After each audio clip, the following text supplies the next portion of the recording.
Hello again, friends, and you are our friends, and welcome back to another edition of Jim Cornette's Drive-Thru right here, wherever it is that you have pulled up to on this Monday afternoon, or perhaps sometime throughout the remainder of the week you're listening to this program. Perhaps you're on YouTube.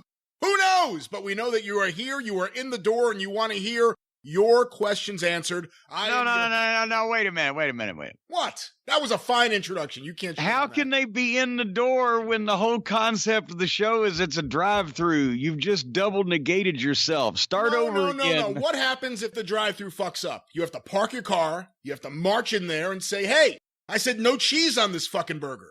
That's right, but do you want to bring up fucking bad drive-through experiences to our listeners right off the top of the show instead of it's a welcoming place where you can quickly and easily access knowledge and information and then go about your fucking rest of your goddamn day with you and your Mrs. Dumbfuck and all the other little dumb fucks in the car? But you see, me and all the other dumb fucks, what we do is we pull over, we go in, we get it. We don't punch through the drive-through window like some people and cause a scene.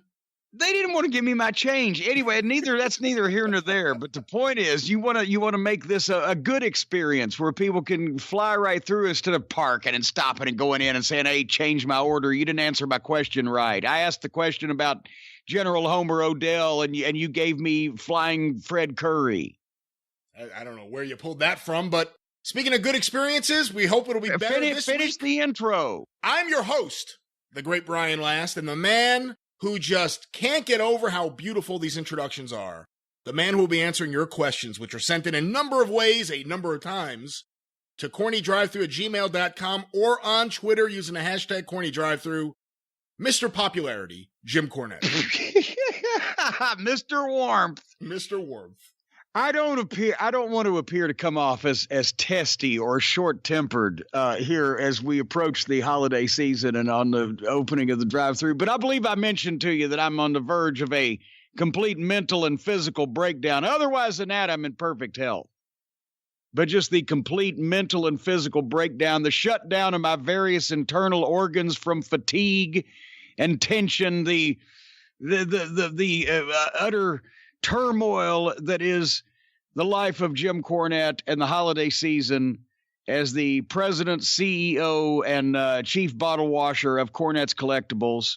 I'm not even going to do a sales pitch, Brian, at the top of the program this week. You folks out there in the cult of Cornette listening to the sound of my voice, you know what's on JimCornette.com. You know what Cornette's Collectibles has. You know what we got. You know the products, and you know how great the prices are, and you know you need that stuff. You need it. You can't wait to open that next package, can you? No, you can't. You're shaking. You're jonesing for it. But I'm not going to do a sales pitch on how great this stuff is because, Brian, I've been fighting for the last 2 weeks, and I still can't get ahead. So this is Monday, December 17th, when the fine folks are first listening to this program. Is that correct? I believe that is correct. Well, already you're pretty much fucked for Christmas. This is just a statement of fact. No, look, the best I can get ahead of this, and I've not been sleeping. You can tell the fatigue in the sound of my voice. I've been getting a 2 or 3 day turnaround where I can get it and get it out. Sometimes it's 4, sometimes it's 1. It's just how it falls, right? I'm going to the post office every day and then processing as soon as I get home. But if it's 17th already, you're stretching it now if you have not ordered at JimCornette.com for me to get the stuff processed, hand-loved. I give some hand love to every package. That's why sometimes they're a little sticky when they arrive. Oh. But I give hand love to every single one of these packages. Oh. And then I get them over to Bree, and she gives them some more hand love. That's all right. That's sexist. One person is okay, another person, I don't know what. Don't say that. They'll come after me next. Well, then somebody ought to find you and come after you one of these days just to prove you exist. Anyway, Bree gives them some hand love at the post office. But the point I was making before we got down the trail of hand love and the North American Hand Love Association, it's a couple days turn this around and get it back out. And by this week, if you know, they say if you mail by the 21st, this is what the post office will tell you. A priority mail will get there by Christmas. I scoff at that, except if it's the next state over. They're having a record year this year. So the point I'm making is, please, if you want something, order by midnight tomorrow. Because I'm finishing up everything this week. And as we mentioned on the experience, for the first time in years, we couldn't actually remember how many years because it's been so many years. Jim Cornette is closing Jim Cornette, and I'm taking 10 days off. No business, no transactions, no travel, no being Jim Cornette to, as Ernie Ladd would say, wring my brain out and recharge my brain.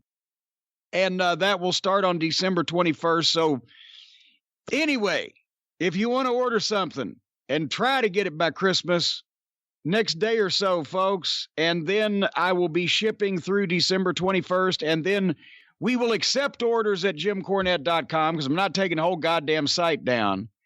But I will resume shipping on, I believe it's January the 3rd and every day thereafter. I believe that clearly and succinctly brings us up to date on the schedule there. You know, it's tough for me, even when I intend to take time off, it's tough for me to truly do that because I'm always thinking about things I want to do, things I have to do, and, you know, I'm a bit of a workaholic. You know, sometimes it's a good thing to be like that when you own your own business. So with that said, do you think it's... Well, you know, as a matter of fact, let me say, the famous Ole Anderson quote. Ole Anderson said when he was a booker, whether it's Georgia or it was the Carolinas, guys would call him up and say, Ole, the schedule is so hard, can I have a day off? And he said, when did I ever get a day off? He said, because I was a booker. My job was to think. What am I going to do? Get up one day and say, I'm not going to think today? We're creative people, Brian. We always, the mind is always cooking. Is it going to be tough for you? Those 10 days you're off, the orders are going to still be coming in. Do you think you're going to be able to stay away from looking at the orders, maybe packaging a few? Do you think you're truly going to be able to, for 10 days, avoid all that? I will pry myself away from it if necessary. And that's why another thing I'm saying, folks, is if you want to order during that 10-day period, we will accept it, but I'm not going to. So if you want to save your money and wait till the new year, spend your Christmas money with me in January, that's fine too. I'm not encouraging during that 10-day window anybody to transact any business with me. I need, as Jerry Clower would say, shoot up here amongst us because one of us needs a little relief. I've had a stressful year and a busy year, and I've traveled more than I said I was going to and got involved in numerous business projects, some that turned out well and others that might not have. But it's all been and I appreciate, and I'm actually jumping the gun. I was going to thank everybody on the experience this week, but as we close down the year, but I thank everybody that's made all this possible this year because the podcast numbers are record and the YouTube numbers are record, and I've, as I said, over the last year, I've been on so many different broadcast platforms of some description. You can pick me up on the fillings in people's teeth, and in some cases, people may not have liked being picked up, but nanny boo boo. And for others of you who enjoyed seeing me, I enjoyed being seen, but I will be being seen less in the future because I'm ready to have a fucking nervous breakdown. Daddy Ned, I thought this was semi-retirement. I know they're for heaven's sake, there are worse problems to have, but I need to slow down my schedule. All right, well, we'll see how that works out. I can drag myself away from, and you know what? You know what's going to help me, Brian Last? What is going to help me drag myself away from all of this work and sit in a chair and relax and enjoy life in the front of the fireplace with my pipe and slippers with the dog and the napping quietly at my feet, sipping hot chocolate? I'll tell you what it's going to be, the new wonder drug that we have discovered through the benefit of our position here as podcasting mavens and gurus that reach a lot of people. These things come to us and we scoff at many of them, and that's why we don't sell them to the public. But in this case, the miracle drug has been found. This shit is, I'm telling you, it's better than X-Lax for a widow woman. The Omax Cryo Freeze. We've been screaming about this, and now people are starting to get a hold of it and see that it works and see that we know what we're talking about. But I have discovered something, Brian. You became a fan. Would you, even last week, would you have said to me, Jim Cornette, you're a crazy man, if I said to you I've found something else that's better than the Omax Cryo Freeze roll-on pain reliever? Would you have said that? Of course. Well, now you can't say it because I have found something better than the Omax Cryo Freeze roll-on pain reliever, and that's the lotion. Did they send you this package yet? I'm ahead of you. I just got a big package of new products from Omax, and I haven't used it yet because Suzanne had to stop me because I wanted to use it all. And she's like, wait until you're actually hurting to use it. I was like, no, I got to test it out for the show. Well, see, fortunately, I never have to wait because I'm always hurting. And especially after, I think it was the 14-hour day of packing boxes and carrying things back and forth and in and out of the garage. And the weather change here where now it's colder than a well digger's ass in the city of Louisville, Kentucky. And that means all the arthritis in my knees and my ankle and my shoulder. And he's the meanest one of the itis boys. His brother Burse is nowhere near as bad as Arthur. A well digger's ass? Colder than a well digger's ass. You're correct, sir. Never heard that one before. Yes, but anyway, all these aches and pains because of all of this concentrate in me at this time of year, and then I was carrying all this stuff, and I got the newest package of Omax Cryo Freeze and the lotion. And Stace was like, she wanted to steal it from me, right? But I said, no, I'm trying this first this time out. And I'm telling you, we said the roll-on works great and it works quickly and all that stuff, but the lotion is like spreading liquid happy all over yourself.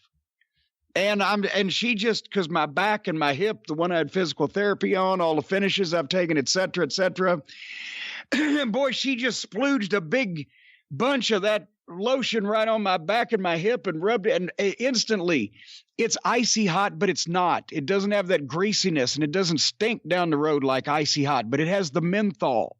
So it warms you up, but it also cools you at the same time. And within 5 minutes, and normally I have to lay flat on my back and twist and turn and crack everything and take a half an hour before it stops hurting. Boom, within a couple minutes, tops. I didn't feel anything. I won't say that. I could still feel my limbs, but I didn't feel any pain in my hip or my back, and nothing ever works besides this. So anyway, we've talked about it. It's the Omax Cryo Freeze, and you go to Omax, O-M-A-X, health.com. And if you put in the code DRIVE, that's for the drive-through, folks. We've got another one for the experience. We're not talking about that now. Third base. You enter the code DRIVE at omaxhealth.com and you get 20% off. Is that correct? That's right, 20%. And actually everything. Not only the Cryo Freeze, but everything on the site. So I'm telling you what, you're going to be happier than a pig in shit, Brian, when you get this lotion. Well, I got it. I just haven't used it. Or when you use it is what I'm saying. So if you have to, go downstairs later on, hit your knee with a hammer so something will hurt, and you can use this stuff. It's that good. Well, I've actually been looking forward to this other one they sent me, the Rapid Relief Drops. But I haven't had a chance. Like I said, I was stopped the other day from using this, but now I'll check out the lotion. I'm surprised you bring up knees. You said your back and your hips. I actually would have thought you would have gone to your knees considering the scaffold injury and all the other injuries you've had to your knees. No, actually, the most pain, and I turn now, the most pain now I have is my lower back and my hip. Because they've taken a lot of the shit out of my knees to begin with. There's not a lot there anymore. Does it hurt less when they take everything out? I'm just making that shit up. I have no fucking idea. Anyway, omaxhealth.com is not making this shit up. It works. Use it. And people are tweeting about it now. The Cult of Cornette members that have gotten on board with this. So it's the CBD stuff and the menthol stuff and the biofreeze stuff. And they can tell you what it is. And I can't pronounce some of these words, but it works and it's good. So get some and save money with us. Promo code DRIVE. So you can drive right on through and then take that lotion and just shoot a big splooge all over yourself. It's like liquid happy, but it will be a happy ending with Omax Cryo Freeze lotion. Pain-free, baby. I wish we could apply it to this show so we can recover from whatever it is that you're doing this week with all these happy endings and hand love, and I don't know what would you like to recover some damages? Possibly you've been offended? You know what? And you'd like to recover damages for this program? Well, look no further, ladies and gentlemen. If you've been offended by this program and you have no life and you're just such a miserable person with a stick up your ass that people having fun, joking around offend you, well, I'll tell you what, I was going to say, I know somebody would take your case, but actually, no, he'd tell you to go piss up a rope. But if you've got a real case against somebody that's really offended you, really damaged you, really hurt you or your family or your loved ones or your friends, then I got the guy for you, ladies and gentlemen. Do you know who?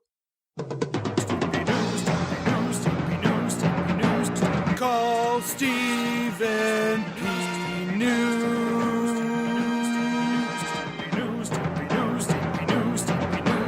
If you need to sue.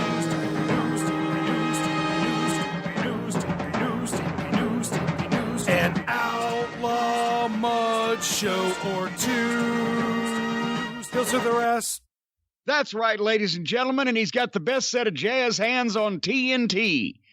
None other than Stephen P. New and the newlawoffice.com 888-692-8084 can take up for you when you need your shit taken up for the most. When you are cast adrift on a lonely raft in the sea of a frightening, treacherous legal system, and you're drifting down current with no hope of finding the shore, the beacon of light that calls you. Ladies and gentlemen, and by the way, I'm doing this shit off the top of my head. The beacon of light that calls you, ladies and gentlemen, is none other than the beacon of light that sits outside the new law office there in West Virginia, but his reach is nationwide. Stephen P. New is the man that can navigate those waters for you, send you a life raft of rescue, and deliver you safely to the shore of compensation in the form of big bucks coming right out of somebody's ass that needs their ass robbed of some bucks and put in your pocket for the damage and the wrongdoing that was done to you through greed and avarice. Have I about summed that up correctly, Brian? I think so. Well, there you have it then. Ladies and gentlemen, if you need to sue, Stephen P. New is for you, and it's holiday time also, and it's heartwarming. It warms the little cockles of my heart. And there is nothing better at holiday time than warm cockles.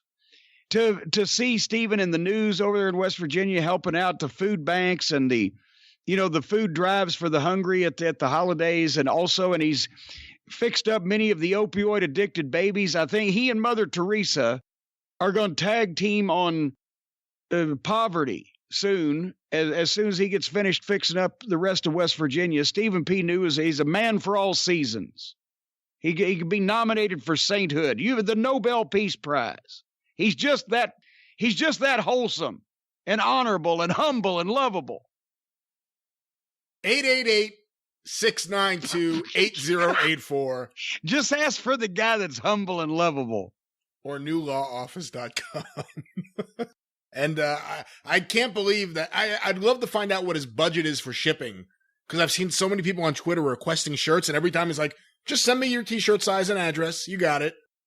Well, but it's a strategy, because they're much better than billboards, because they move around and they stand in front of you. People do. They get right in your way. People do. So if they're wearing the shirt, it's even better than a billboard, and it moves around a lot. Well, we ready for some questions? And you won't have a wreck this week if you're trying to read the T-shirt while you're walking down the street, as opposed to read the billboard while you're driving.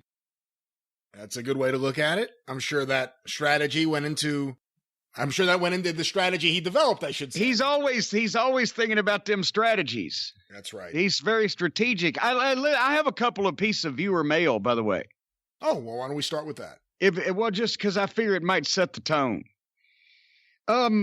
Brian has written in because he's a good faithful listener of both programs. He had a comment about a recent experience, though. I like how we bridge the drive-through and the experience. We refer back and forth, so it becomes like Crash TV, where you can't miss anything.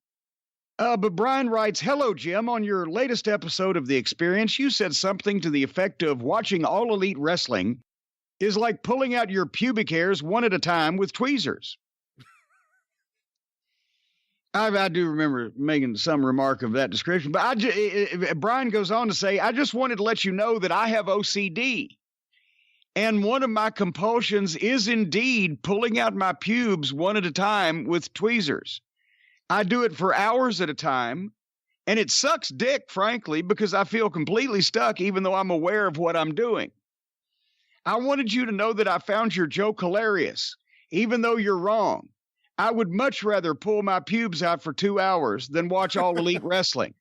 It's so much less annoying. Thank you, a longtime fan, Brian. Well, and not Brian Last. Thank you, Brian. Certainly not Brian Last. And boy, So have you set the tone this week. Well, we have a viewer testimony that pulling your pubic hairs out with tweezers one at a time is better than watching All Elite Wrestling on television. That's just one person's opinion. But this is America. And I have one more. This was a a lengthy missive from Justin. I won't go any further with it. And he lives in Iowa. Justin lives in Iowa. And he said a bunch of things nice about me and et cetera. And I, I'm too humble and lovable to go into that. And of how much he enjoyed purchasing Behind the Curtain. And it was well worth twice the price, et cetera. But anyway, he ends the letter with, as for Mr. Last, however, I imagine him sitting at his desk, eagerly anticipating the next question from Charlie the Suck-Up. There Brian is, just trudging through questions from troglodytes like me when all he desires is one of Charlie's, quote, fantastic, perfectly written conversation starter questions, unquote. However, the wait takes too long. He refreshes again and again, but no Charlie comment. It's then that Mr. Last drifts to sleep and dreams of his 19th podcast, the Charlie the Suck-Up Power Hour, plus a full Jim Cornette Experience Omnibus episode with nothing but Charlie questions. At this point, Brian awakes and looks at the screen. Still no Charlie question. As he looks at the clock, he sees it's time to call Jim on Skype and begin the show, but how can we have a drive-through with no Charlie question? Panicking now, Brian searches the Gmail again and again with bated breath. I wondered what that smell was. With bated breath, he scrolls and scrolls, unable to find anything from Charlie. Brian begins to worry. Where is Charlie? Is he in the hospital? Has he been rendered unconscious? Has he found another podcast? As Brian finally comes to terms with a drive-through with no Charlie, he sulks and whimpers. Just 2 faint words. Oh, no. Well, I have a witty response for Justin in Iowa. By the way, I've just located, since he says he's been sending in all these questions that have been ignored, I have found Justin in Iowa. I won't say his last name, but I have it here. He sent in one that says wrestling fetish videos, and he literally sent us a video of the drive-thru on YouTube. Then there's another one that was on last week's drive-thru, asking about Hulk Hogan and Smoky Mountain Wrestling. If you're going to complain, have a valid complaint. I'm sorry, Justin, that you're no Charlie in Mississippi. Perhaps one day you can come up with a good question that will be elevated to the standard of Charlie's questions, and we have several for this week's show. But give me a break. Why did he send us a video? He sent us, I don't know what the hell this is. I'm just going to close this out. But thank you, Justin. Thank you for your feedback. Well, now that we've set the tone for the program, ladies and gentlemen, Brian, I'll let you take over and monitor this ship as only you can. Well, before we get to Charlie in Starkville, Mississippi's questions, Jim, we have a follow-up that was sent in by seemingly 100 different cult members. I'll read this one, sent in to CornyDriveThru at gmail.com from John Mosau.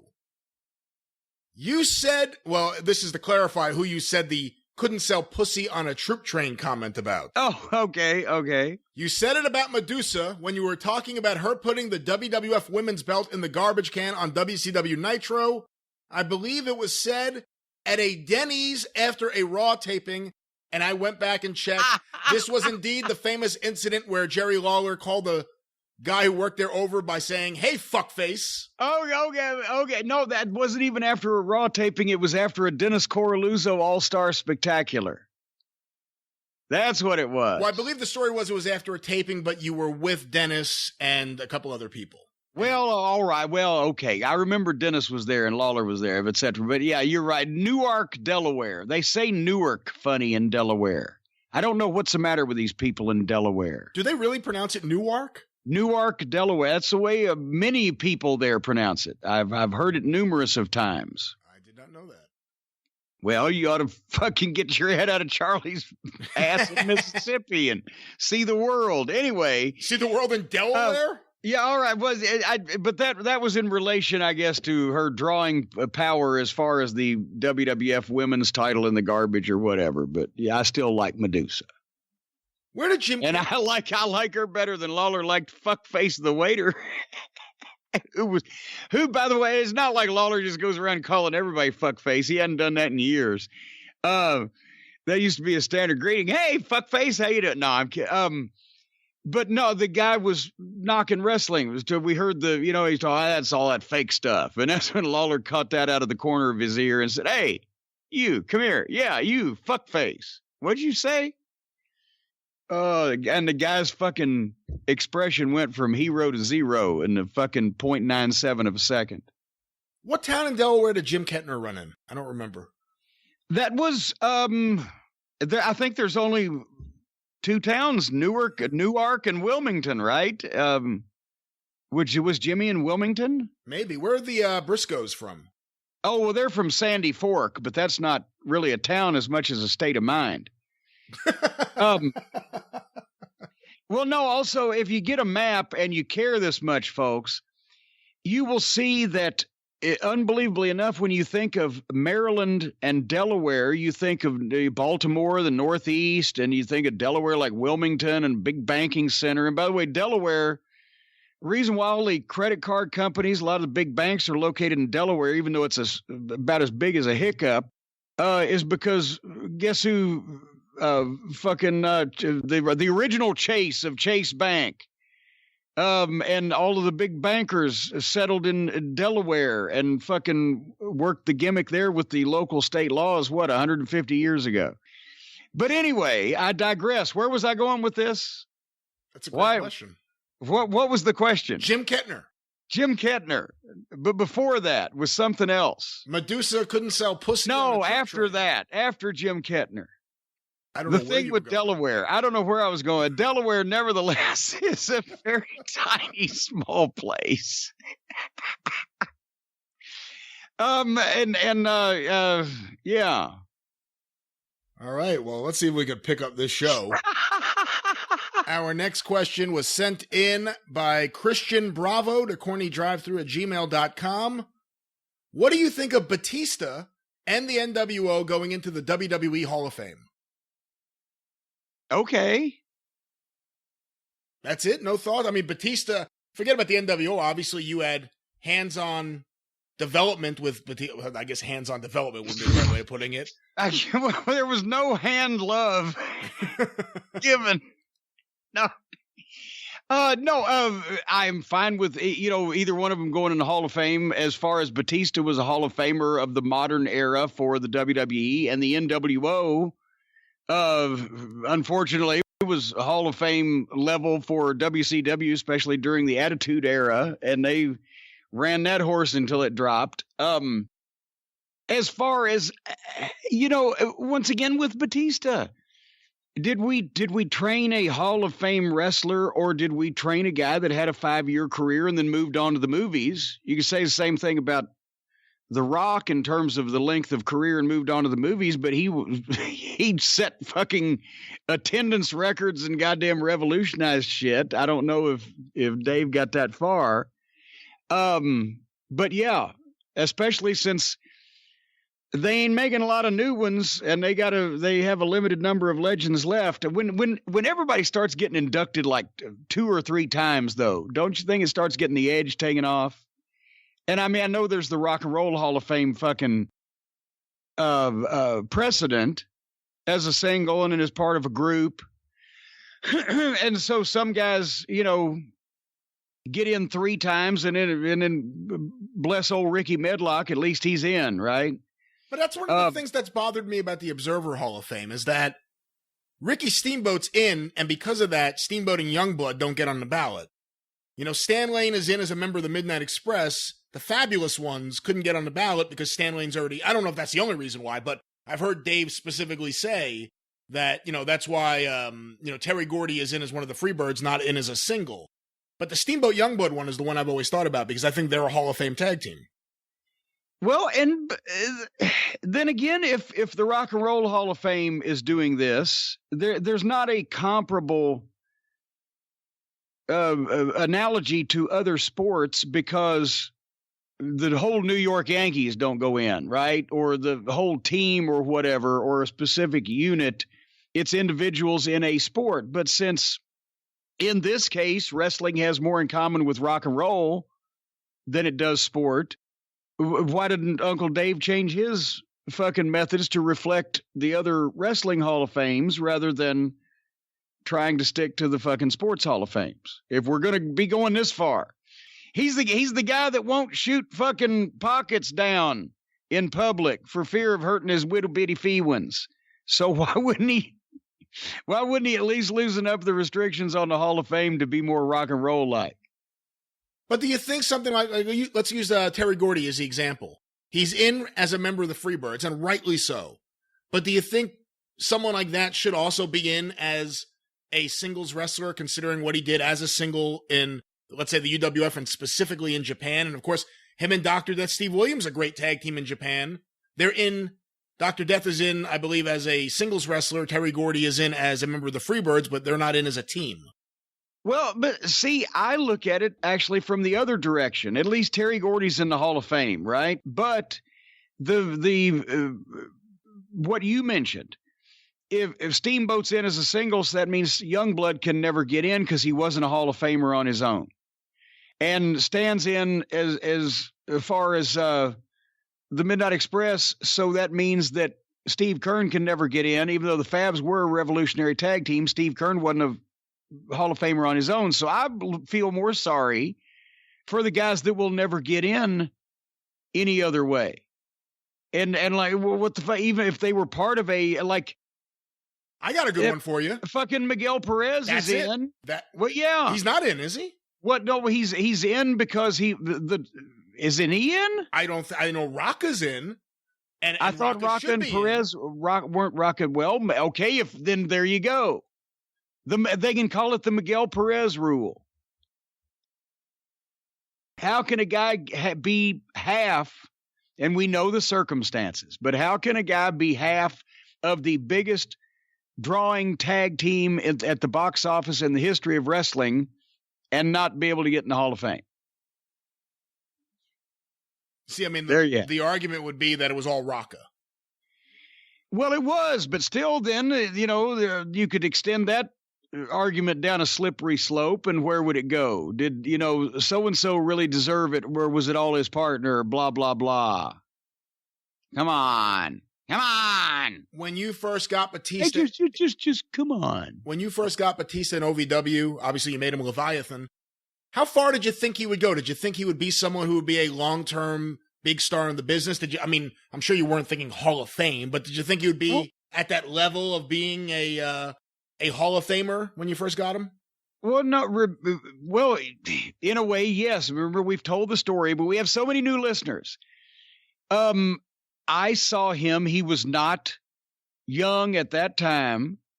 Remember, this was 2000, it was 2000, right? So you can do the math that he was past 30 at that point. He was not a natural in-ring wrestling performer. He was a freak athlete, that size and that look, but he wasn't a natural wrestling performer, and he seemed injury prone, which, he got here at OVW, and then I think 3 weeks later tore a bicep and had to have surgery. But at least he could sit back and watch practice and get an idea of things. But I had predicted, let's give him a gimmick, because with that size and that look, he can't start out in preliminary matches. He's got to be featured in a main event picture somehow. So let's give him a gimmick. He can work with all the other giants on the WWE roster, and we're going to plan for a 5-year run, because by the time that he gets this and runs 5 years, he's going to be almost 40. And did I mention he was injury prone? And so that's what but I thought that he could make mega money being featured on top against Undertaker, Big Show, Kane, and all those guys in that 5-year period. And we told that story, on the drive-thru of the experience about a year or so ago. And I said it'd be funny if somebody looked up how long his career actually was, his active in-ring career in the WWE, taking out the injury timeouts that he had a couple times during his stint. And what did it work out to? It was like 5 years and 3 months, right? I was like 2 months off some way on the plus or minus. It was almost exactly identical. And he had a couple of major injury hiatuses during that. So it was more like 7 years. And that's what I thought. And here's the thing. I never thought about the WWE Hall of Fame when I was seeing guys. I just thought about whether I thought that they could fucking make it on the roster, or they couldn't make it on the roster, or they should make it on the roster, but they won't because they won't be able to see what this guy has that they should be using. And all three of those often happened. But I never thought about the Hall of Fame. I just thought about, can this guy be a top guy or not? And you thought he could? Oh, I would definitely, for about 5 years against all the giants. and then, there was going to be something else. And once again, when you look like he looks, Batista is an amazing physical specimen. So people are always going to want to hire him and pay him to do shit on camera somehow, because who else looks like that, right? It just happens wrestling got him first. I have a feeling if acting had got him first, I don't know if he'd have got this fucking far. I think he made the right choice first and then segued into the acting rather than trying to be a thespian first. Not that there's anything wrong with being a thespian. Some of my best friends are thespians. But I think instead of being a thespian first and then a wrestler, he picked the right way to do it. He's been critical of how he was used in OVW in the past, saying that it really didn't set him up well for being Dave Batista on the main roster, because he was obviously wrestling as Leviathan, more of a monster character. Yeah. What did you think about when he was brought up as Deacon Batista? How much notice did you have? What was his reaction? And in general, do you see any validity to his complaints about how he was used in OVW? Could you have not have predicted how he would be used in the WWE? What are your thoughts overall about this? Okay, well, number one, I agree exactly with the person who made those comments, which was Triple H, because that's the when he started hanging out and working out with the son-in-law is when all of a sudden he realized, I didn't learn anything in OVW. I should be doing all this different stuff, because Triple H decided to remake him the way he wanted him, which is fine. But I've said before, the problem is if Batista didn't learn anything in OVW, it was his fault, because everybody else did. And everybody else has said that. And except, of course, for Brock, who was too good and wanted to be home and, go hunt ducks or whatever. But with Batista, he was not assertive at all. He just sat back in the corner and waited to be told what to do. I brought Kane down to the casino show for Les Thatcher and booked him against Leviathan. I was sitting in, and Glenn's like, he knew what he was there for. There's the same thing the Undertaker did for him that we've talked about recently. Came into Smoky Mountain, worked with Glenn, and said, oh, this guy's going to be great. Now it's Glenn's turn. Here's the new monster. What do you want to do? Dave said, oh, anything you want. I said, tell him what you do, the spear, and you pop up, and the back suplex, and the blah, blah, blah. And help him put his match together. He wasn't assertive, and he wasn't into wrestling, really. It's just, I think people told him he's going to make a lot of money doing it. So anyway, I gave him a gimmick because at the time, who gave a fuck about, he didn't learn to be Dave Batista. Who gave a fuck? Dave Batista was a very boring, plain, bland person who sat in the corner of the locker room and didn't cut up and tell a lot of stories at that point in time in his life. And then apparently later on when he got around Triple H and he started making big money, then he started buying all these suits and cars and jets and, fucking wang doodles and all the things that the Who's brought down to Whoville on Christmas morning. Dave Batista had them in a fleet of cars and all that stuff. But at this point, he was a very frail, fragile, often either injured or having a cold or a shiver because it was cold in the locker room and he'd be sitting over with a hoodie in the corner. There was nothing entertaining about him because he had never tried to be anyone. He had never been in wrestling before. It was 6 months before that. He had never been an entertainer of any type. He was just a big, boring bodybuilder.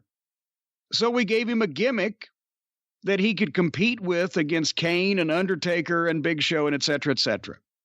And he got over better than anybody in the history of OVW, and all the talent, better than Cena, better than Orton, better than the local guys like Dinsmore and Damaja, and better than anybody because the people reacted to the gimmick and to his presentation of it, to the way he looked. He looked like a fucking demon. You didn't see anybody walking down the street that looks like that. And we booked him to be invincible. He was only beaten twice in the whole time that he was in OVW. One was Stone Cold Steve Austin gave him a stunner, and then fucking Kane choke slammed him. And the other one was John Cena put him unconscious with ether. That's how he was protected. He didn't sell shit.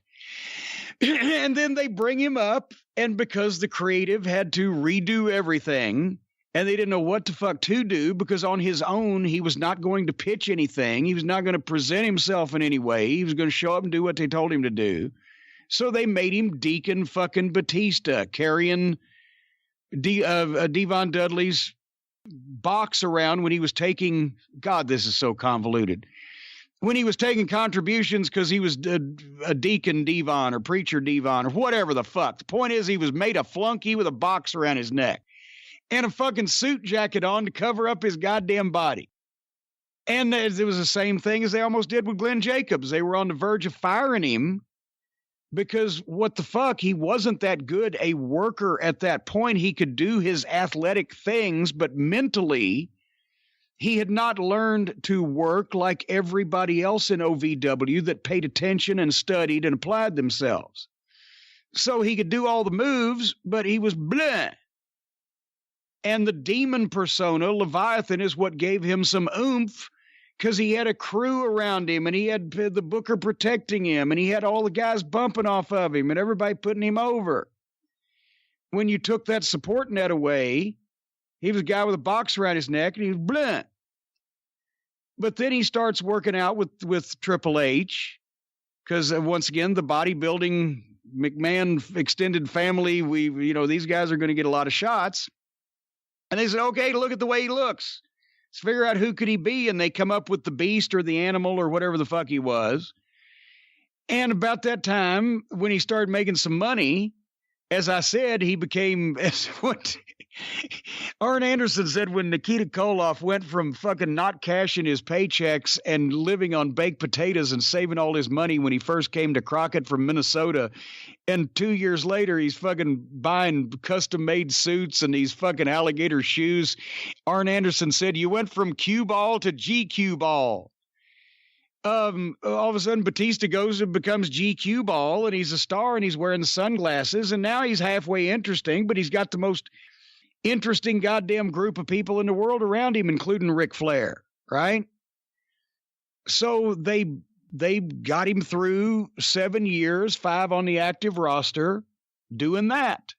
But does anybody really go back and think, what? God, do you remember? I can quote that great Batista promo. Or does anybody go back and think one of the greatest matches of the modern era was when Batista faced?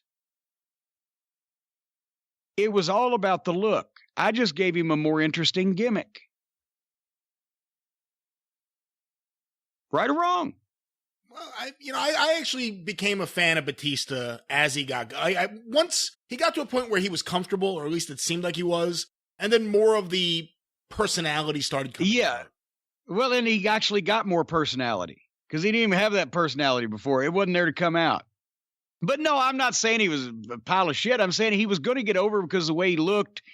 And when they told him what they wanted him to do, and he I guess felt comfortable, because he never wanted to be in show business. You could tell he was scared of going in the Ohio River. He was meek. When we took him to an actual funeral home and fucking was shooting this thing. He didn't want to lay down in the coffin for real, just for a fucking video shoot. There's nothing wrong with being afraid of going in the river, I don't think. Well, it wasn't like a New Jersey river. He wasn't going to get hit with a floating Jimmy Hoffa. But anyway, the point is he was, regardless of what persona he used, I predicted that he was going to be a guy who, because of his appearance and his athletic ability at that size to do those moves and pop up to his feet and appear cat-like, that regardless whether he was ever going to put together a 5-star match or not, he was going to be a top guy and make money for a limited window of time until he aged out of it or got an injury or moved on to the, other form of show business. And that's about what happened. All right, let's get a couple questions from Charlie out of the way. I'm sorry we kept you waiting, Charlie. This first one was sent in to CornyDriveThru at gmail.com from Charlie in Starkville, Mississippi. What are your thoughts on Bobby Roode getting suspended for 30 days for violating the WWE wellness policy? And how would a wellness policy like the WWE's have gone over in the 1980s during the territory days? Well, first of all, how I feel about it is surprised because it's first I've heard of it. How would it have gone over in the territory days? Oh, silly boy. It wouldn't have gone over because they wouldn't have had a territory. At least not in the mid 1980s. I don't think I'm breaking any ground here to say that if they had had a legitimate test for steroids / recreational drugs, that I don't know that 10% of the WWF roster would have passed for everything. You can pick who you think might be in which category, and I'm not going to, do that. And in Crockett, it would have probably been higher, maybe 25 or 30%. But I think that I will say once again, it's to no surprise that the ratio of recreational fun stuff would have been much higher probably in Crockett, and the fucking bodybuilding monkey hormone type would have been higher in the WWF. just from appearances of things. But no, there couldn't have legitimately been in the 80s, and the NWA could have survived. I mean, take the Road Warriors out of the equation and you still had a strong territory. Dusty was not on the shit. Magnum didn't have to be, whether he might have been or not. But the WWF would have been gutted, would it not? WWF would have been gutted, but in terms of the NWA, top draws on the babyface side, Dusty, Rock and Roll Express. I don't know what Ron Garvin was or wasn't doing, but Barry Windham, I mean, eventually he got bigger, but he certainly, I don't think, was on it when he got there in 87. I could be wrong, because, one thing I learned... But see, that whole, if you included weed in that whole group you mentioned, you've lost that. Everyone's gone, yeah. Yeah, but steroids, we were safe. Yeah. We were a good territory. There wouldn't have been that many. I don't know if somebody's going to go back and say, well, what about so-and-so? But when you think about the number of guys, just say 1983 through 1988 in Jim Crockett Promotions, and then go back and see, even if some of them might have taken something just because everybody was at that point, who legitimately would have looked any different, steroids or no, or who needed them or not. It wouldn't have been that fucking tragic in the NWA those years. I remember an appearance has to be the spring of 1990 on Sonya Live on CNN with Sting and Lex Luger, a rather surly Lex Luger from what I remember. And she asked them about steroids, which annoyed Mr. Luger, but Sting said, there's nothing but bran muffins in this body. Was there an actual steroid testing policy at all during the Jim Herd? Well, not the whole era, because you were gone by November of 1990, but when you were on the committee, was there any policy? Was there any testing? Anything at all? Well, yes, but not for steroids. They just tested for, like I said, the fun stuff. And that's what I said. The first time I said, wait a minute, if you're going to test for drugs, these are more harmful because more guys are doing them more often, et cetera, et cetera. And but it was the PR of the thing. Steroids didn't have that much heat then, but if a guy was arrested with cocaine or whatever, oh my God, so they did this was the same thing in God damn it. I think Pennsylvania and also in Kentucky until recently, past few years, they've changed some of the regulations, but they would insist the guys get drug tested, but not for steroids. They said, well, that's more expensive. Fucking anyway, it's all PR bullshit. But the point is, I remember they tested the first time they tested, I was on the creative team. Right. And they announced we're going to do a drug test. And eyes perked up. And that's what I think that's what I said. The only fucking guys you're going to have left is me and Ole on the whole fucking roster. Right. Yeah.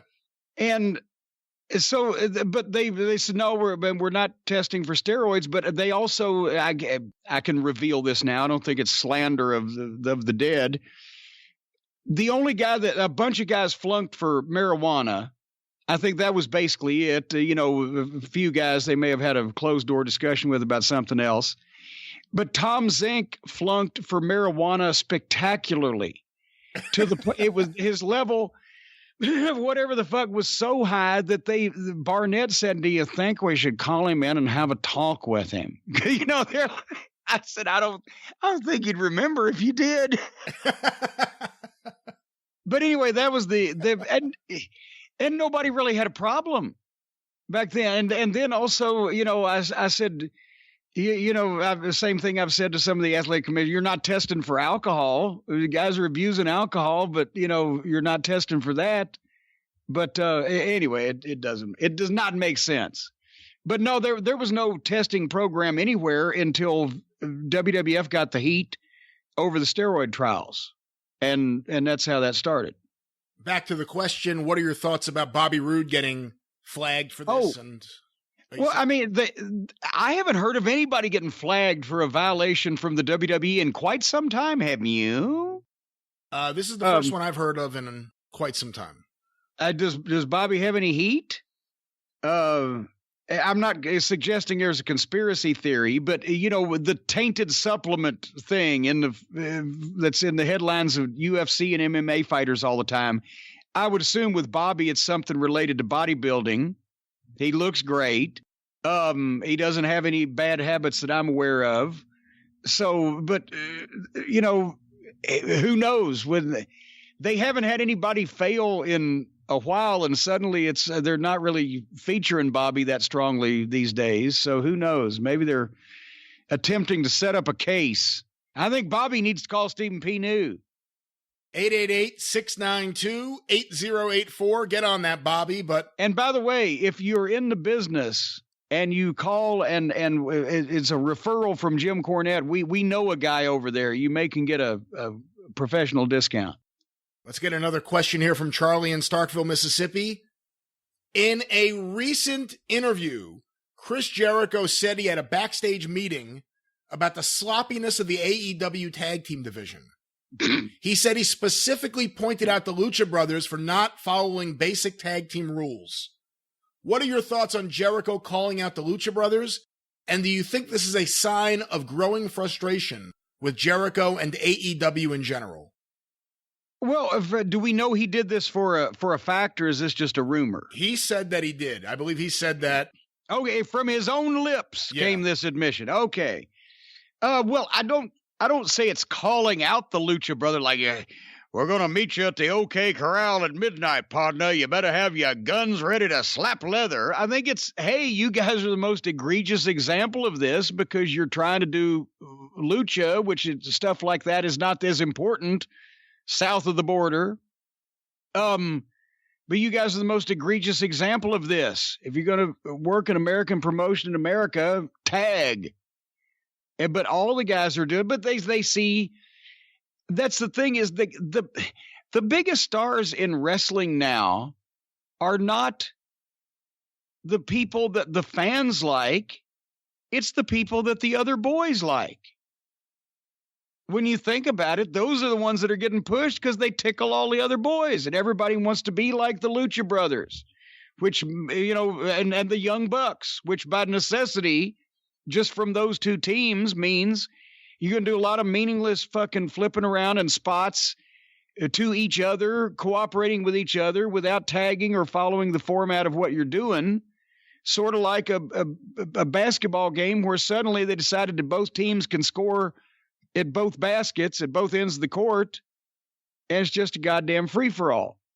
The boys love that kind of shit because they can show what they can do, because it's actually hard to be like MJF and be a star because you're a fucking personality and you know what you're doing and you have the psychology. They want to go out and do all their shit. So because in so many places, the boys have taken over the business where it used to be experienced bookers and promoters, and now it's the crew who's one step away from the, hey, kids, let's put on a show level. They're booking, and the prophecy is coming true because they're booking and featuring all their fucking indie darling friends in fucking main event positions that used to be held by experienced veterans who knew that in a tag match, it would behoove you to tag every fucking once in a while. So you didn't need to be told that in the goddamn locker room. I was able to pull up a couple of quotes here. Apparently, this was an interview with Chris Jericho on Conan's podcast. Here's the quote. They started making excuses for the Lucha Brothers because, I'll be honest with you, tagging in and out, they're lazy. They don't care. They walk in and out whenever they want to, do whatever they want, and it's not right. It's not how you do it. And they would make excuses where they would say, oh, it's Lucha Libre style. Phoenix and Penta are amazing. It blew my mind each week. And once we had a couple of talks with them, guess what they started doing? They started tagging. Maybe it was just a habit, and maybe nobody told them. You got a whole locker room full of guys who have basically just worked indies their whole careers. Not that I'm putting the Lucha Brothers in there. But he put them kind of next to it. Yeah. That's probably a nicer, more polite way of saying what I just fucking said, ain't it? Plus, it kills the credibility of the referees if there's just chaos going on. What's the referee doing? You better get that defibrillator down off the wall and fucking start plugging it into a goddamn heavy-duty outlet, because I've already called time of death on the credibility of their referees when they're standing there watching fucking the manager jump off the top and take a choke slam and a fucking sidekick standing on the fucking ring apron flapping his wings. Well, we got another question sent into CornyDriveThru at gmail.com from Mike Campbell. This is the follow-up on something we recently talked about with 1989-1990 WCW booking. Jim, do you recall exactly when Ric Flair had decided to turn heel and drop the title to Sting? Dave Meltzer was reporting in The Observer in December of 1989 that Flair versus Luger in a cage was the likely main event for the February pay-per-view. So obviously reporting that before. Okay. Well, I don't ever remember hearing that Flair and Luger. I mean, who knows who Dave heard it from? Whoever he heard it from, it may have been their idea, but he didn't hear it from Rick, so that wasn't what happened. Because he still had the book for, a couple more months. I don't recall that match was discussed as being a main event pay-per-view match from Ric Flair's mouth for February. It was a quick deal because they had almost finished up with the feud between Flair and, they had finished up the feud between Ric Flair and Terry Funk, where Flair was a babyface coming back after Funk had risked his career. Funk got aligned with Gary Hart and the Great Muta and the Dragon Master. So Flair was in a position where he was a babyface, and anybody on his side, i.e. the Horsemen, were going to be babyface also. So to start something new after that program was over with, that's why that Clash of Champions happened in Corpus Christi, because Flair's team ends up getting the victory over Hart's group in the main event, but earlier in the night, they had basically, the rest of the Flair and the Horsemen had turned on Sting to set Sting up for that Wrestle War main event, and that's where he was going to drop the title to Sting. But the same night as they shot the angle, they jerked Sting. Doug Dillinger jerked him down off the cage for real, and he landed and blew his ACL. Was that always the intention, though? Because let's take a step back. It is, I think, the November Clash of the Champions in Troy, New York. You have the Flair versus Terry Funk I Quit match. And then after the match, there's a beatdown where Luger gets involved and he destroys Ric Flair's Wrestler of the Decade trophy. So now you have Luger in the mix with Flair and Sting, who were both aligned and are about to become, or I think it hadn't happened yet, where they would be the new Horsemen. And, Arn Anderson would come and Ole Anderson would, because Tully failed the drug test, and Vince McMahon made sure that people knew that he failed that drug test. Well, but it was heard that whole thing. We've told that story. Find it on YouTube, folks. Jim Herd fucked Tully Blanchard around and ended his Major League Wrestling career. So you have Luger now set up as a top heel, and he had a great summer as a heel, the turn against Steamboat and everything else. And you have Flair and Sting aligned. Was the original plan always to drop the title to Sting at Wrestle War? Is there a chance where it would have been pushed back a few months and originally it was going to be a babyface Flair versus a heel Luger? Anything to that? I don't know. I know that Rick thought Sting was ready for it and Lex wasn't yet. But at the same time, one of the reasons why they did that was because wasn't Lex working with Flair in most of the houses in January, February, at that point, because they were working together they were trying to do different house show matches, I think, than what was going to be on pay-per-view. But I just always remember Rick pointing towards Sting and wanting to do that and drop it to Sting. And then obviously it was Luger was the backup plan when Sting got hurt, but that came out of nowhere because we had just made him a heel and got some heat on him. So I was like, oh, fuck. And it was working. And we mentioned Lex was a better heel than he was a babyface. So anyway. And originally on Wrestle War, it was going to be Luger versus Dr. Death Steve Williams. Was there anything that was going to come out of that you remember? Absolutely nothing that I remember.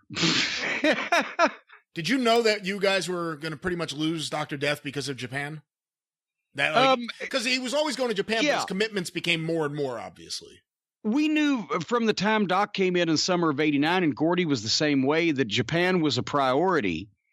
And, JR always wanted to use both of them, and rightfully so. And he was the one that had the in whenever JR had the pull to bring somebody in, he was able to get Doc and Gordy because they trusted him not to fuck with their Japanese dates. And it not to be an issue because that was understood ahead of time. So, I think probably that it just became a situation where WCW wanted, like Vader. At first they used Vader and, it was fine, but then later on they wanted him full time. I think they just wanted more on Doc than he wanted to give them. Or for not as much money, at least. Vince McMahon never had to deal with that because eventually he just stopped allowing his guys. He stopped working with New Japan. He stopped letting his guys go to Japan. Eventually he would have a deal with Tenryu and War, but for a long period of time, none of his guys were in Japan. Was it? And also the only reason he did the deal with Tenryu and was because it was A, a lot of money for a booking fee, and B, only like standalone big shows rather than losing guys for, weeks and weeks for a tour. But I always felt that really hurt Watts, is that he started losing guys like DiBiase, Dr. Death, even Duggan, where they would go to Japan.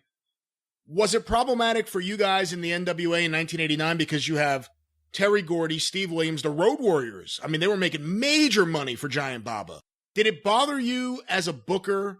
I mean, you can't tell these guys don't take these bookings because they're making excellent money, but how tough was it to have guys regularly have Japanese commitments? You could only have them get injured and write them off so many times.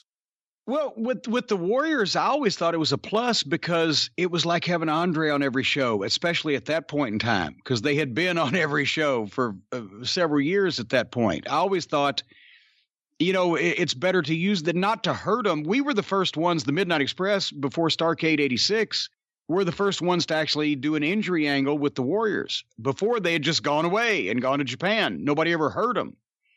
And when we did the deal where we whacked Animal in the back with the racket and Bobby came off top and blah, blah, blah, and then we could come out on TV and see, we ran them off. Where are they?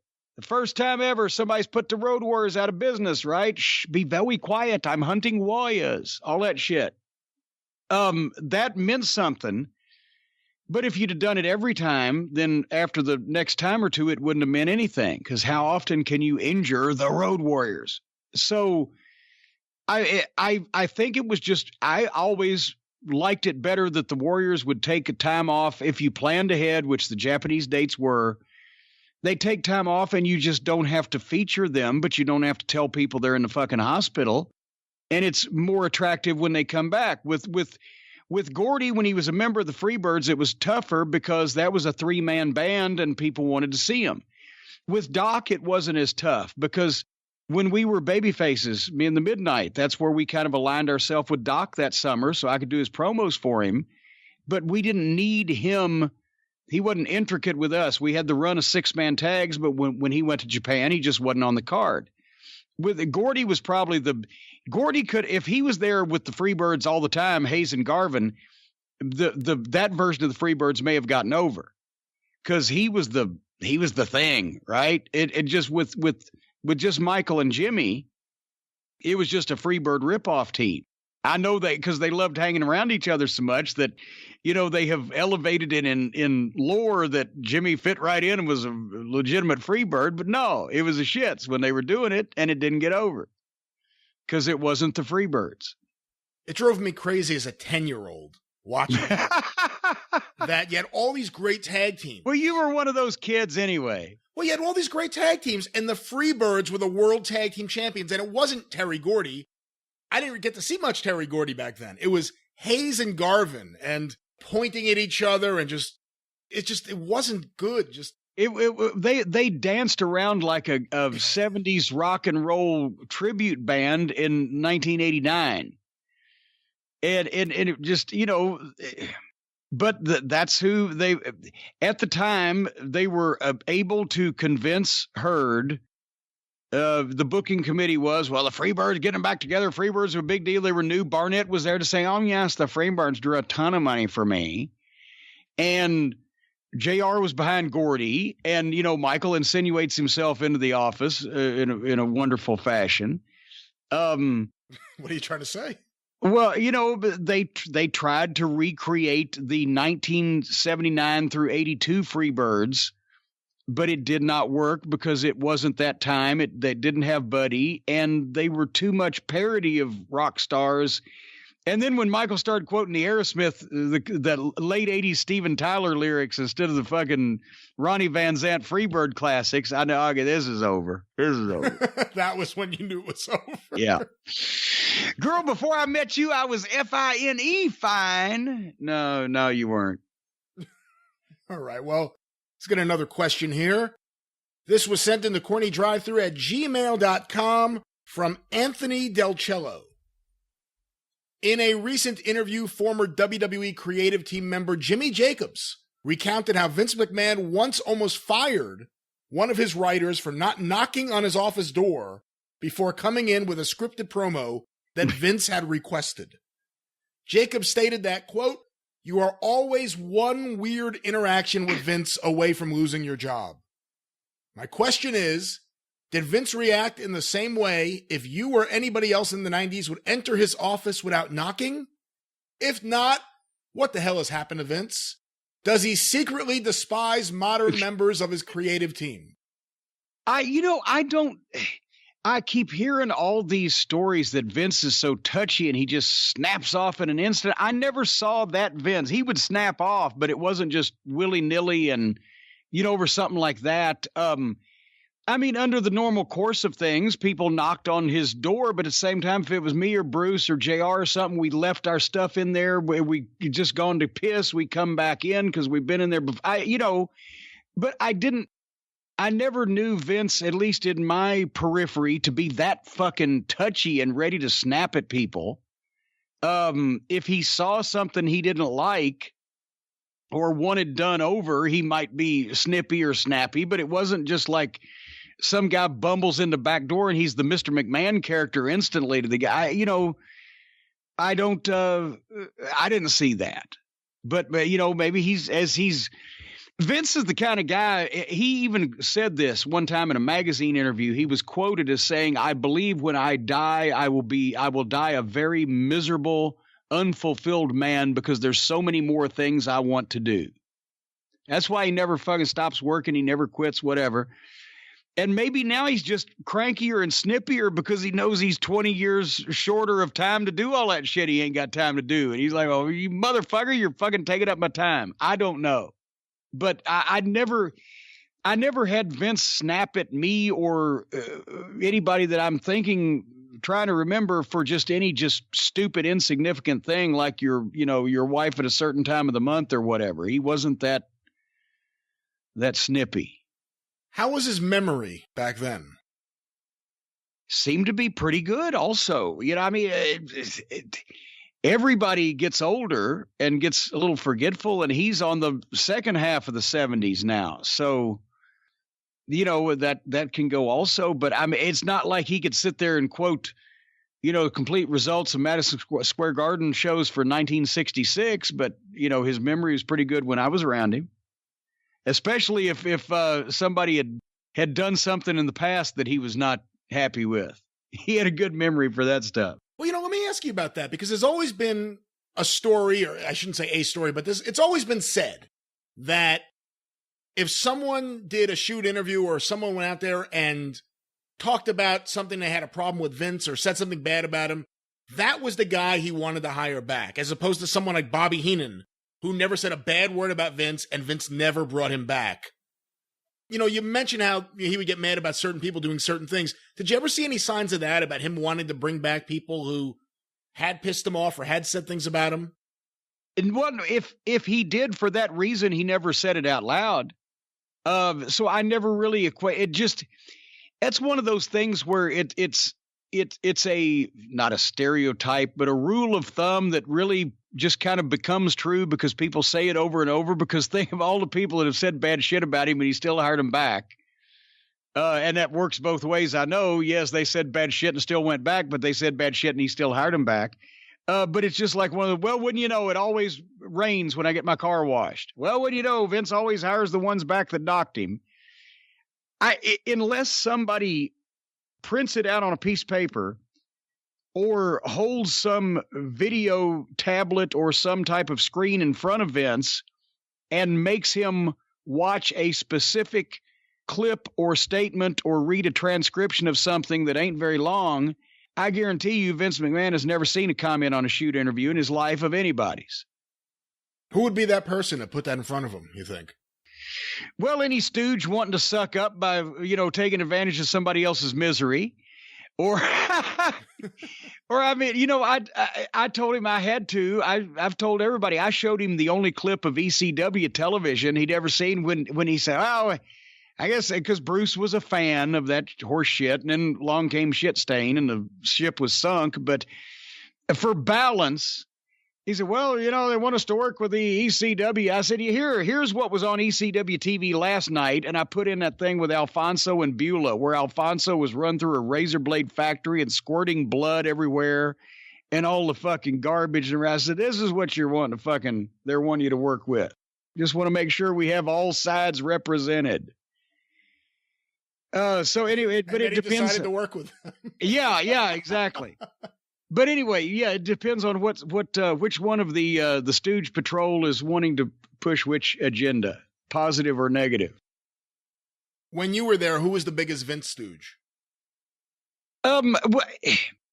Really, as far as relaying quotes or what people are saying, he was actually official was Howard Finkel, because Finkel every morning did the Finkel report. You're aware of this, right? Yes. The Finkel report was basically a typed out sheet of however long Howard would get to the office in Stamford, sometimes before 6 a.m.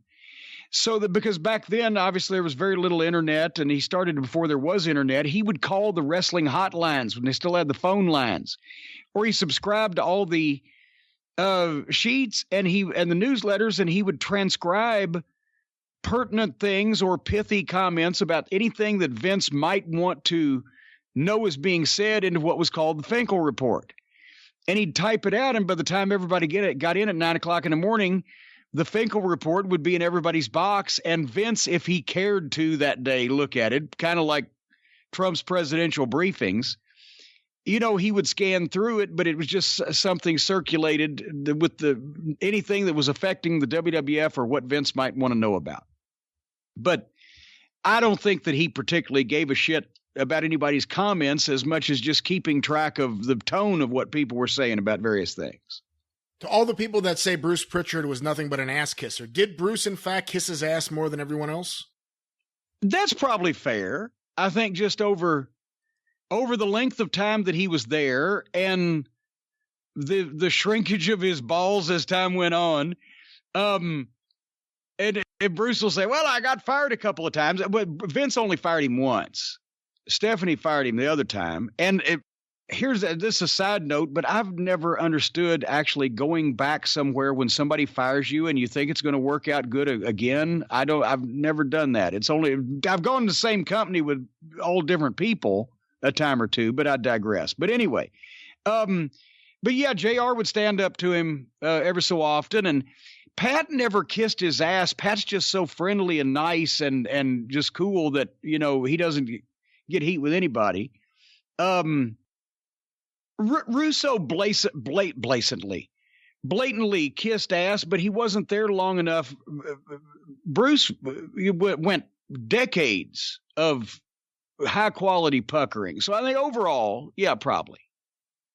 All right. Our next question sent in to CornyDriveThru@gmail.com from Warren in Nova Scotia. I just wanted to know your thoughts on Sami Callihan's recent cosplay performance as yourself on Impact's Throwback episode. Well, I enjoyed it. It's the only time he's ever dressed up like a guy that drew money in the wrestling business. And that's what I'm saying is basically, Impact has turned into a kind of a parody promotion at this point.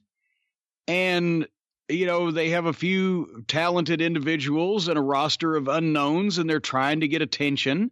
So they have on the same time as they do a spoof of wrestling from the 80s, thinking that's something to spoof, when the wrestling that they were spoofing drew metric fuck tons more people than what they allege to be their serious product. You see where I'm going with this? They're parodying something that was more successful than they have ever been. And then they've got their supposed draws dressing up like people who actually were draws to remind the people now that these people are not draws. So I'm not sure how they did themselves any good. And I always used to say, when a guy would, in the 90s, they want to steal the people's elbow, or in the 80s, they want to do a figure four, or whatever the fuck. I say, okay, so what you're doing is you're not as big a star as the people that do these moves on national television, but the people that came to see you live are not really going to be thinking about that on the top of their fucking head. They're not going to be sitting there going, well, this guy's okay, but he's not fucking Ric Flair, until you put the figure four on and remind them that you didn't do it as well and Ric Flair ain't here. Or they might be looking at, hey, this guy's a pretty good fucking wrestler. I'm liking this match. But then you do the rock bottom, and then you come off to that person like, oh yeah, and this guy, he thinks the Rock's a big star too. He wants to imitate his moves. And yeah, but the Rock ain't here, is it? Boy, I paid a ticket to see this. That's what you put in people's minds when you copy other people, especially when you're copying other people that were more successful than you are. So I've never seen why that makes any sense. Our next question, Jim, sent in to CornyDriveThru@gmail.com from Chris Sweeney in Glasgow, Scotland. He's a new listener. He just recently started listening. I was wondering what Jim's thoughts are on Kane. He's a guy I've never really heard you mention before. And I was and I was wondering if you had any experience working with him and your overall thoughts on Glenn/Kane as a wrestler character.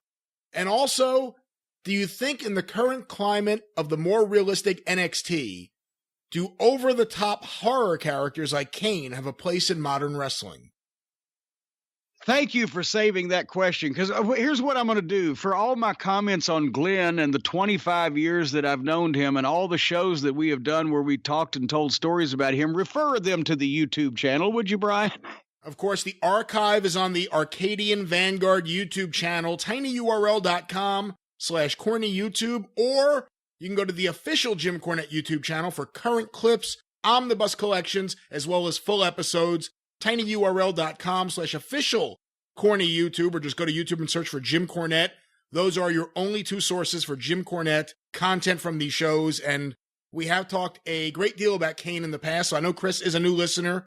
You can go there and check it out. If there's something that we have not answered about Kane that you want to know, write to us after you listen to that, and we will do our best to send you somewhere else to get the answer that you're looking for. Yes, and we'll do our best to give you the runaround again. And but anyway, a lot of the Smoky Mountain Wrestling shows talk about Glenn. But as far as would it get over in NXT now, yes. Maybe not the specific outfit. Maybe they would update the outfit, but the idea of you have an established main event star on your roster, and suddenly a person, whether an unknown relative heretofore unheard of, or a former friend who's now being revealed or whatever, comes into the company with a grudge of some unknown description, it's a mystery, against this friend, family member, associate that he had, and they begin fighting. And it just so happens that the guy that comes in is a goddamn kind of a evil mirror image of the person that he is, that the established star that he's coming in to face. That's as old as fucking wrestling. And whether they're movie monsters or whether they're shooters or whether they're former football players or whatever their backstory is, at the root of Kane and Undertaker, the brother's gone wrong. The friend, one betrayed the other. The mysterious figure from the past that is an antithesis, an evil mirror image, a protagonist and an antagonist. That's the way that you introduce new talent, create new stars, elevate new people. So I would think that that would be something they would do in NXT, just not with these specific individuals and in the exact same way, but the concept never gets old and never goes out of style.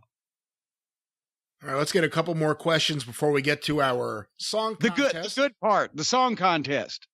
This one was sent in to CornyDriveThru@gmail.com from Danny Bentley. Hey, Jim, just wondering, while you were in Mid-South, did you ever see or hear about anyone falling down the steps leaving the dressing room to the ring?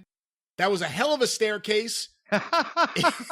Just wondering if anyone ever fell out in a rush to get to the ring. Of course, we're talking about the Irish McNeil Boys Club, where the locker room was upstairs. You had to come down a staircase to get to the ring. Yes, but since it was a big gym, not gym like me, but a big GYM gymnasium type setting, the Irish McNeil Boys Club, the stairs, which were open, you could see them, went all the way up to the dressing room area, and it was like the equivalent of, I guess, 3 or 4 full flights of house stairs, right? It was a long way up there. Yeah. And the fucking rib was you couldn't shoot back that way because it was just an empty wall with no crowd and this big giant stairway. So when they started using music, right, when Dog started using music, and then Dundee and the Memphis guys came and we used it more, you didn't want to appear in front of the crowd until your music started playing. But that necessitated, even though we were trying to come down those stairs at a good clip, and you're right, there's a few stumbles. But if we waited inside the door and then the music played and then we came down, that's why sometimes on those old Mid-South shows, you'll see Reeser Bowden standing in the ring for what seems like a fucking 100 years with the music playing, waiting for the fucking guy to get to the ring. So finally they started having us cheat. And we would come out and we'd be halfway down the stairs and they'd start playing the music so we'd get there quicker. But then we were wasting some of our pop, right? And the run-ins were even worse because whatever was happening in the ring, or the referee was knocked down or whatever, somebody's got to do a run in. The heel's going to run in, or the babyface going to make the save. You've got all kinds of fucking time to know, because as soon as the people see the heel, they start booing the shit out of him and screaming at the babyface. Even if the babyface is up and cooking, and is going to have to play stupid and get cut off from behind, because the fucking run in takes 45 seconds, and the people are screaming, "He's coming! He's closer! He's getting in the ring!" And then also, it worked the other way too. The time we did the angle where Watts slapped the piss out of me and I cut the flip right and landed on my head and fucking soul dizzy, and I crawled away literally on my hands and knees for the benefit of the people in the audience. After he'd slapped me and I'd registered it, I never got back to my feet. I crawled on my hands and knees away from the interview set while he said, "And stay away, sissy," right? I crawled on my hands and knees all the way to those stairs, and then crawled on my hands and knees all the way up the stairs. I didn't know that. Yes. And none of that was on camera, but I'm like, motherfucker, he hit me so hard. I'm gonna sell this, because these people are gonna believe this. And I was crawling on my hands and knees and falling over to the side every 3 steps at the same time. Like I was still dizzy, even on my hands and knees. That must have impressed Watts, that commitment. He probably did get a kick out of it. When you think about the commitment to my art, he did say in his book also, he said, "I got to give the kid credit. He stuck his jaw right out there." I said, "I may not remember any of this, but it's going to draw money. So I'm ready for the brain damage, cowboy." Let's get another question here, Jim. This one was sent in the CornyDriveThru at gmail.com from Chris Champer, I believe is the name. or Tommaso Ciampa's illegitimate cousin, Chris. Hello, Jim. I have a story that ties into my 2 questions. In 1998, at a WWF house show at the Joyce Center on Notre Dame's campus, Steve Austin stunned Hunter Hearst Helmsley and Chyna, causing DX to hit the ring, resulting in a disqualification. I'm kind of fuzzy on the specifics. The crowd got pissed and started throwing debris into the ring at DX. Road Dogg grabbed the mic and said, "Wait, let me get this straight. We can't cuss on the mic, but you could throw beer at us?" Prompting the crowd to yell, "Hell yeah." He responded, "Well, I'll be goddamned." To my knowledge, the WWE has never returned. My questions are, 1, was there any blowback from or to the WWE about that incident? And 2, have you ever been part of a show that hurt or killed a town? On purpose? No, it's a whole other question. What was the name of the building again? The Joyce Center on Notre Dame's campus. I think I remember. So, I mean, the big riot they caused was in Little Rock, DX, when Michaels got hot because they were throwing shit and decided they weren't going to do the main event and just stormed out of the ring. And they actually set fire to shit on the fucking floor of the Barton Coliseum over that one. I don't know whether it's just just good serendipitous timing that he says this place sucks and then they never came back, or what. I remember another college, not as big as Notre Dame, but Appalachian State University in Boone, North Carolina. We had a Crockett Spot show. And we got there, and Boone is way up in the mountains in the western part of the state. And we got up there, and the place was jammed. I know it sounds like old wrestler story, but they did sell the gym out, and I think it held about 2,000 people. And it's jammed. But the college kids, because NWA wrestling in the Carolinas was way hotter with college kids than All Elite and all this stuff is now. I mean, every fucking college town in Carolinas, large and small, was selling out. And all the college girls were there. I wonder why. But anyway, so we go out for the match, and the college kids have decided that since I carry a tennis racket and they all hate my ass, they've all brought tennis balls. And they start pegging those balls from the back row of that 2,000-seat building. And a goddamn tennis ball, if they throw it hard enough and you don't see it coming, it can put your eye out, right? You can get beamed with them things. And so, but I've got a tennis racket. I'm like, motherfucker, you don't care about me. I don't care about you. And I'm drilling some of those line drives back across the fucking net. And the people were so rowdy. The security, once again, with these colleges, sometimes it's comprised of people who are either friends of all the students or students themselves. So Bobby would wrestle in the ring against Ricky Morton while Robert Gibson and Dennis Condrey stood with their backs to the ring on the apron to watch out for flying shit. And I was down on the floor with the racket. When somebody would throw something at me, I'd bat it back at him, and we got through the fucking match and got out of there. And they never went to Crockett, never went back that I remember to that gym after that. It was too much. There was shit flying everywhere. In a sense, was that fun for you? The idea that you can now use your racket to hit the balls back at the fence? Well, no, I wouldn't say fun. More like, I'll get you, you cocksuckers.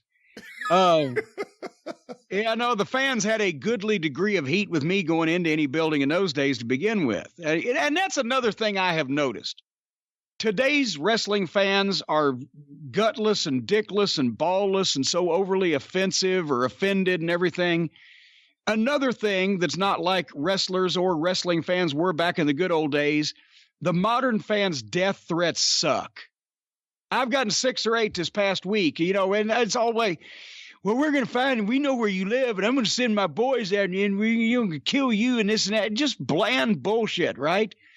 I used to get those fucking letters at TBS with the words cut out of a magazine and posted on or written in like all sides of the paper in all shapes, like a fucking omen type of thing. The priest has been staying in his room and writing these notes, and then you make like a Leno note. And, it's like, you make a great target under those lights. You'll never see it coming. That type of spooky shit. Now they're just saying, we're going to kill you and kill your family and all that. No fucking oomph to the death threats whatsoever anymore. It's another thing that has been ruined in the wrestling business and all these fucking amateurs involved. Beyond tennis balls, have you swatted other things out of the air with your racket, like a soda or whatever? Oh, God, yeah. Cups, soda cans, outdoor shows, large moths about the size of your fist. And the thing is, in Cleveland, they threw shoes at me. Somebody threw his shoes at me, and I threw them up under the ring. I also got a Vaseline jar, an entire like fist size full Vaseline jar. Some woman probably had in her purse, right? And that'll do some damage. It flung overhand at a fucking good little fucking distance. The horseshoe that I had in my tennis racket for years was thrown at me in Tulsa at the Fairgrounds Coliseum, and I saw it coming, and I ducked, and it landed in the ring, and I said, well, I'll keep that. And I've still got it. It was 1984. I've still got it. If you had managed 10 years earlier or 15 years earlier, do you think you would have been as brave as you were at ringside? Yeah, I mean, the era where guys were getting battery acid thrown at them, or obviously piss and stabbings were more frequent. How do you think you would have been? I think I would have been hurt seriously. I think I would have been hurt very seriously. If it just even 10 years made a lot of difference, because the Tennessee managers in the early 70s, Ken Ramey with the loaded Kane and, Saul Weingroff and all those guys. Yeah, there was even in Louisville ended up being the rowdiest town left in the Tennessee territory in the 80s. But the police, the legitimate Louisville police officers that worked security at the Gardens, didn't stop wearing their riot helmets to walk the guys back and forth until I think like 81. When was the match? You once sent me the video years ago. God, I want to say it was Lawler versus someone, and Jerry Jarrett gets in the ring, but he's in street clothes. And there's a cop in the ring, and he goes for his gun for a second. Well, the cop that was in the ring had just taken the fan that had jumped in the ring and jumped on Jimmy Hart from behind. The cops had hit the ring, grabbed that guy, and they threw him over the top rope. And I mean, a legitimate throw over the top rope, too, not a working one. And Jerry Jarrett is supposed to be part of the run-in, and he slides in the other side of the ring in his street clothes, and the cop turns around and sees a blonde guy sliding in the ring and grabs his gun. And when Jerry stood up, you see on camera, the cop goes, oh, that's Jerry Jarrett. He's supposed to be here. Okay. And turns around and gets out of the ring. But he almost got drawed down on, as they say. It was wild. And this is not just every once in a while, but a lot of weeks of the month. The end of the main event was designed to bring people back, and there was heat, and there were guys, heels kicking the shit out of the baby faces, and the bell was ringing, and the referee had been knocked down, and maybe other guys were running in trying to pull it apart, and you would get somebody in the fucking ring who was going to help his side, which was generally the baby faces. And one time in Louisville, it was a guy that just got out on parole for murder. He'd served time for murder. He revokes his parole because he got so mad at Jerry Lawler. He had to hit the ring, and Lawler caught him up under the chin with a boot. He didn't even get a shot in and went back to jail. And I mean, or whoever's drunk that night, or, whoever just got close enough and said, I'm going to fix this. And you'd see them, boy. And the good thing is they either drunk or just embarrassed or untrained. Most of the fans in those days would get flummoxed coming through the ropes. They wouldn't know how to seamlessly get through the ropes. They'd get stuck. They'd try to roll under and get stuck, or they'd try to come through and get a leg caught. And that was the 2-second advantage you had to fucking meet them before they got untangled and hit them in the face or the nuts with everything you fucking had. And that was your window of opportunity, because if they got in the ring, then it's fucking even. Then the only thing that's stopping them is that they get in the ring and then they look out and they see 5,000 people looking at them and they're in the ring. And if they're not just so intent on who they were going for that they look up and they notice that, then they'll stop again. But if they're so intent on who they're going for, they just go for that guy. Once they're through the ropes, they've got you. That's how the guy got Jimmy Hart. He was on top of Ken Lucas, pounding the shit out of him in a working way, when suddenly this fucking guy slips through, gets caught on the rope going through, but nobody was there to see him right at that point. And one of the ushers had tried to catch his foot but missed, and the guy got in and jumped on Jimmy's back and got about 4 or 5 good broad arms in before everybody saw him. And Jimmy's like, what the fuck? Who's on me? That's the bad thing. I've had that happen several times. When everybody in the match is in your eyesight, yet somebody has just jumped on you, you got a mark. It's like, what the fuck? Who is this? That's when you fucking realize it. But anyway, yes, a lot of times if they get in the ring, Terry Funk used to do it. The whole Funk family used to do this, so they wouldn't get a lawsuit for hurting the guy badly. If a guy got in a ring, that's where Terry perfected that technique that he would have for ripping a guy's pants off. He'd grab both of your pockets, the front pockets of a pair of pants, and fucking tear down. And if you strip a guy's pants off and he's standing there in front of all those people in his underwear in the ring, he's like, oh, fuck it. He just tries to get out of there. He runs right out of the Memphis studio. Well, there you go. That's it. It was used on me very well also. Anyway, is it time for our song contest? If a fan got in the ring today, they would probably be invited to participate in the dance contest. That's the difference in the business now versus then. I got to pull up the songs, but while I'm doing that, one last question. It shouldn't be too long. This was sent in to CornyDriveThru@gmail.com from Lee Robinson. I know you guys don't like repetitive questions, and I don't recall anyone asking this before. If so, I apologize. For the boys behind closed doors, what do they call each other? Do they use gimmick names or real names? For example, does Ric Flair call Arn Anderson Arn or Marty? Do they call Hulk Hogan Hulk or Terry? Is The Undertaker Taker or Mark? Also, has anyone ever fucked up on a promo and called someone by their real name? Well, that does happen every once in a while, which is why I always highly discouraged it in the locker room. So the answer is mostly the guys call each other by their, at least until the modern era. I think I've mentioned this sometime. I was in TNA with the Motor City Machine Guns, and both their names are gimmick names. Their real names are something different. And they're going over a match with another team, and they're mentioning it. And I'm like, who the fuck are you talking about? I don't know who all these people are in this fucking match. Because Alex Shelley was Pat or Bob or Joe or Tom, and Chris Sabin was somebody else or whatever the fuck. I said, use your fucking gimmick names. You get in bad habits that way. I saw one of the WWE divas the early years, like, mid-2000s. They were just calling each other by their real name, even though they were introduced by their gimmick names, because they're all friends. Yes, if you're a close friend of Taker, then you call him Mark. But a lot of the guys, and all the guys at some point or another, even ones that call him Mark sometimes also call him Taker. It becomes interchangeable. Nobody called Abdullah the Butcher Larry. Everybody called him Abby or Mr. Butcher. which was what was monogrammed on the pockets of all of his custom-made suits, Mr. Butcher. I always encourage all the guys to call each other by their gimmick names, because if they get in that habit, then they won't slip up and fuck up in public in front of fans or other people. And that's mostly what has been done over the years. But still, yes, if you're a long time close personal friend, you'll use the guy's real name. But no, Flair doesn't call Arn that much. He calls him Double A. So, but yeah, no, he never once called him Marty. Except in a derisive fashion. It's Marty Lundy from Rome, Georgia. Huh? Good Lord. Has he done that? Well, yeah. Well, every once in a while, I can see it if the hillbilly would come out, the Georgia would come out in Arn, that would elicit a response kind of like that. But no, in all seriousness, no, it's always but Arn didn't. Tully Blanchard's real name was Tully, but Arn usually called him either Eddie Munster or Wombat. So there you go. Wombat, I like that. He said he looked like a wombat.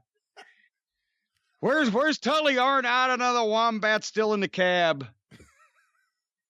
By the way, what kind of name is Tully? You'll have to ask Joe Blanchard. Do you know anyone else named Tully? No, I don't. I think he may have killed the call for it. He had so much heat that no one else got the name. And by the way, one thing I think a lot of people probably don't realize, you hate that version of the Midnight Express theme song. Hate it. That is, real quickly, obviously we were using Giorgio Moroder's recording of Chase from the movie The Midnight Express. And finally, and nobody ever had a problem with that related to wrestling programs, because they never just paid royalties. They just said, fuck it. Finally, WCW gets involved, or TBS gets involved with WCW, and they don't want to be airing it. And they want to get a sound-alike theme made. And that is where I went through trying to call people, because it wasn't a hot song at that point. I at least wanted to check into it. I will offer to pay, find out what channels I go through. I'll buy the song for the boys, right? And, of course, they blew that off and instead had that goddamn thing done that supposedly sounded like it. I thought it sounded like fucking bad 80s porn music. So when they still used cassette tapes in the TV truck, I had a half a dozen cassette tapes of the real shit, the unleaded shit. And every time I'd get there early to a taping, I'd go in to say hello to one of the crew guys or whatever and surreptitiously switch the fucking tapes. And if you go back to that era, sometimes it's the ripoff, sometimes it's the original, sometimes it's back and forth from week to week. They would play it until they realized it wasn't the same thing. And back in those days, nobody was a disco expert in the truck where they were going to be able to tell Giorgio Moroder from Jack Off the Wonder Beater. Did anyone else care that much? Because obviously they changed the Road Warriors to We Are Iron Men. Yeah, no, well, nobody cared as much as I did about anything. But did anyone else have a problem with the music change? Yeah, well, the Road Warriors weren't happy either, but it's like, what are you going to do, But no, I've tried to do everything fair and foul to fucking to buy it, to get somebody to talk. We don't want to set that precedent. They didn't want to smarten anybody up that they'd been playing all that music all along. All right, well, I'm guessing this did not unseat Matt Hankins? No, it didn't. Now, hurry up. Same thing I said a couple weeks ago. Close the show. I got a shit. Send in your song submissions before Jim shits on you to CornyDriveThru@gmail.com. Also, send in your Jim Cornette Experience theme song entries, and we'll get to them as soon as we can. Of course, you can follow Jim on Twitter @TheJimCornette. You can follow me on Twitter @GreatBrianLast. You can hear me on the 605 Superpodcast at 605pod.com, or available wherever it is that you find your favorite podcasts. Of course, we want to remind you, the Jim Cornette Experience debuts on Fridays, wherever you find your favorite podcast, and of course is available on YouTube. Just go to YouTube and search for Jim Cornette, and the official Jim Cornette channel will pop up. We are at the end of the month of December. We're going to have a few omnibus collections for the Drive-Thru and the Experience. Stay tuned. Check your podcast feed. We think you'll really enjoy these special episodes. Of course, Cornette's Collectibles at JimCornette.com. Oh, don't even bother at this point. This airs on the 16th. Just give up until the new year. JimCornette.com. But until Friday on The Experience, for Jim Cornette, I'm the Great Brian Last. Go shit. Tally ho!